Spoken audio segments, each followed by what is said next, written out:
Please be ready for a dictation of transcription number 97 from Sir Kailash Chandra magazine. 5 seconds.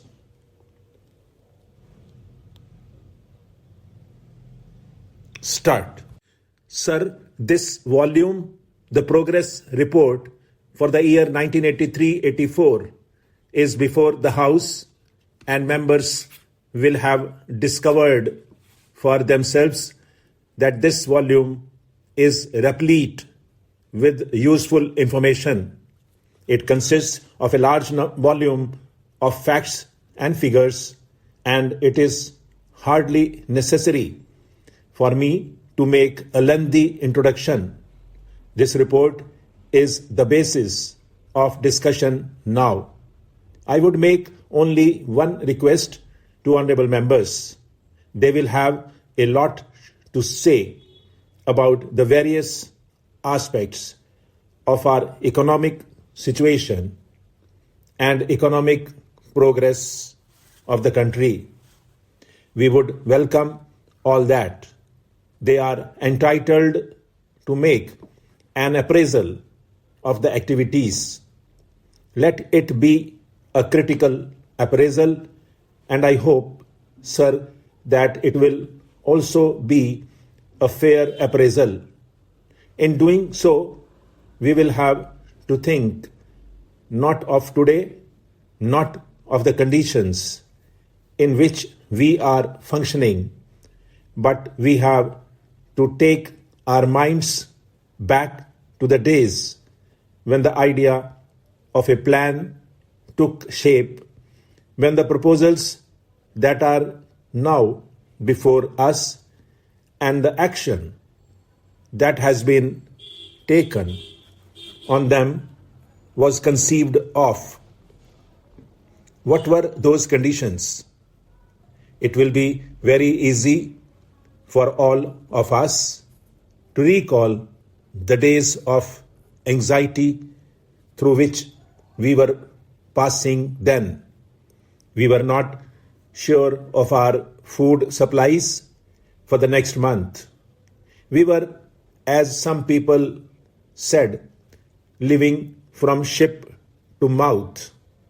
We had a certain nervousness about our food supply. We had an account of frantic demands from all parts of the country to move food from one part to another and rush it to places where stocks were low. We had to import large quantities, spending large amounts of foreign exchange. We had also to give heavy subsidies, and yet people were not satisfied, and they could not be. There were controls and there were difficulties experienced by many people. The quantities consumed then were low relatively to what a normal human being must consume. Sir, this was the situation in respect of food, in respect of other consumer goods also.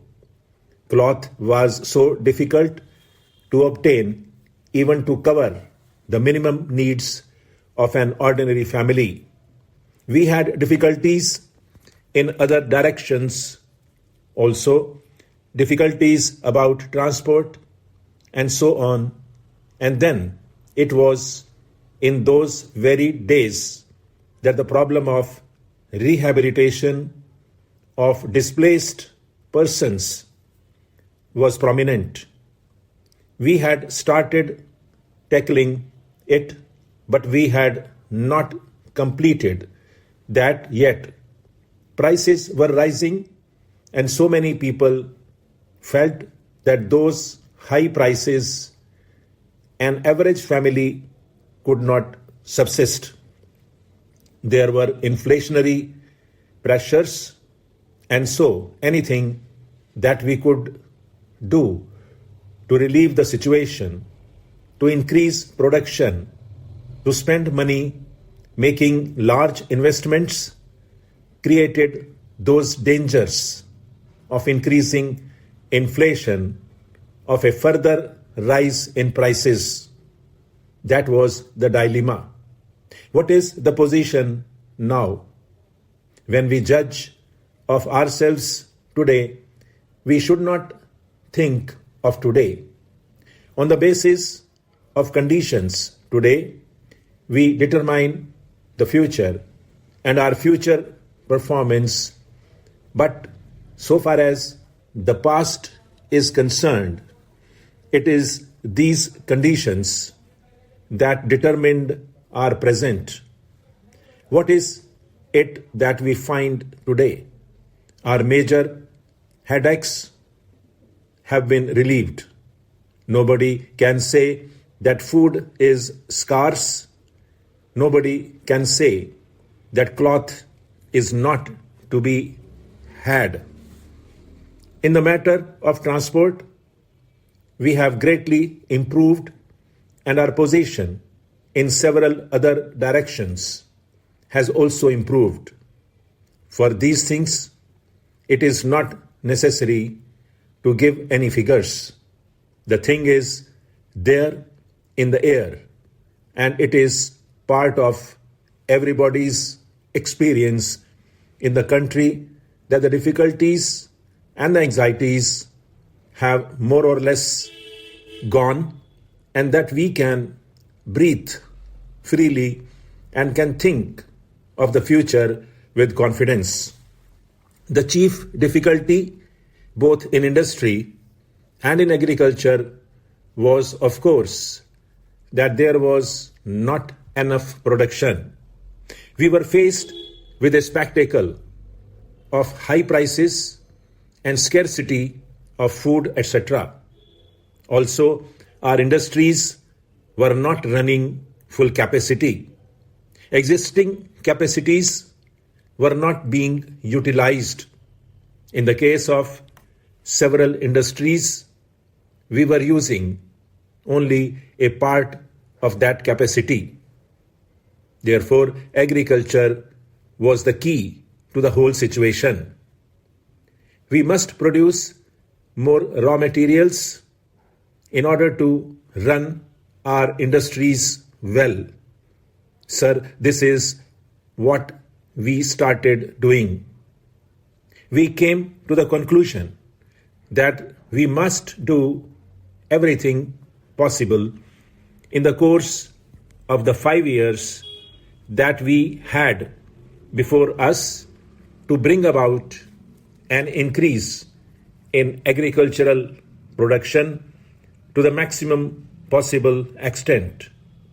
We made up our minds that we will free ourselves from the necessity of importing food from outside countries.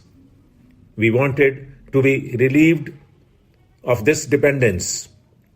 Sir, we have succeeded in that, but for doing that, we had also to decide that the major part of our resources should be applied to this sector, and we decided to increase irrigation facilities, major and minor.